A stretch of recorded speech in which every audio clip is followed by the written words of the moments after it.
feel great. The right man won. I think he's for America. I think he's going to help us. He helped us last time. Things were just fine last time. Feeling great.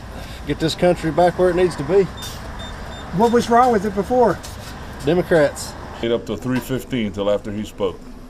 And what was your thought? What were your feelings and thoughts then? Tears came to my eyes when he got on stage and a big weight lifted off my chest. I feel pretty good. I think we got hope as a nation, and hopefully we can come together as a nation, put our differences behind us and move forward. I did not expect it at all, and to be honest, like going into the election and this whole election cycle, I wasn't sure I was wanting to vote for President Trump.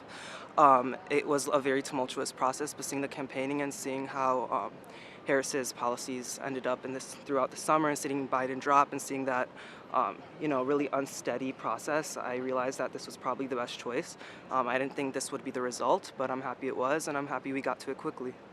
So I do not believe that the Democratic Party in its current form is capable of leading the United States into a major conflict, and I believe that's what we're headed to because of this administration in large part. So if given the choice between Kamala Harris and Donald Trump, who's going to lead the military in what could be World War III, I have to tip my hat to Donald Trump in that regard. The other one would be immigration. I'm married to an immigrant. We went through the legal process, cost us thousands of dollars, and took many years to do. I don't think it's fair for anyone to cross the southern border and get some path to citizenship. And it's not a race thing, because I don't care if you're coming from China, Ukraine, what you look like. I don't care. You're more than welcome to come here, but you have to do it the right way. Or people who did it like my husband deserve a refund.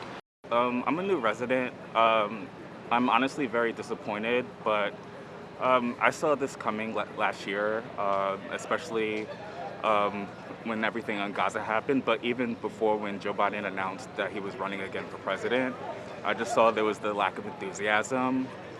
And as that continued on, even into the debate with Trump, I just saw a lot of people that have very progressive views kind of waning. I'm not surprised. I mean, one party was really consistent in what was their main point and what they were focusing on.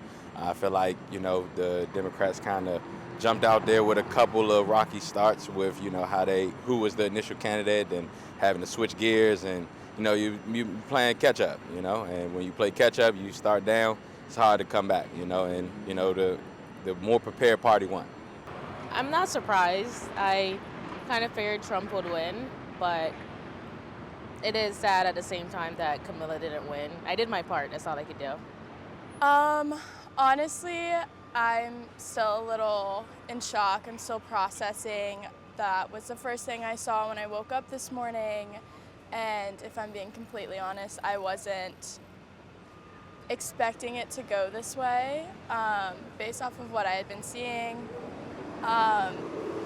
So I think I personally am just trying to process what this might mean for me and for the rest of the country and what the 4 years might look like. That's kind of why we went on a walk this morning, to just have a little bit of a peace of mind this morning. Completely misread her constituents, and it wasn't as tight as it should have been, and I think that Democrats are going to have to reckon with that. Democrats are going to have to reckon with the fact that constituents are not happy with U.S. foreign policy.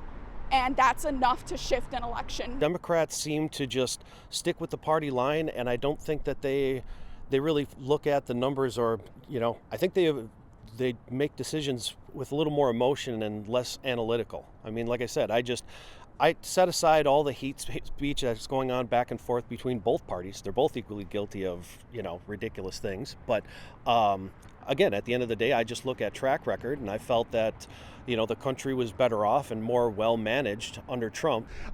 Who's a racist, who's a misogynist, who's a narcissistic sociopath, and I don't see this ending well.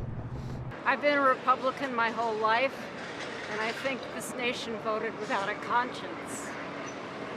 And I think there's going to be a huge case of buyer's remorse. Last night I was watching the whole election the whole night. The whole thing, and I'm like, oh my God, Trump's about to win. And then when he won, I was like, oh my God, let's make America great again. I'm for Trump because I think he will make decisions. And if we would have Harris in the US, it will be she will try to make decisions, but she doesn't have the Senate behind her. So then it's difficult to make decisions. And I'm very worried that the United States will be further divided. So I'm anxious to know whether Trump can bring Keep people them together. Yeah. It's not in his nature. Sad. I want a kinder nation. I'm raising kids, and it's a hard pill to swallow. So we'll brace for the next 4 years and keep putting goodness out into the world.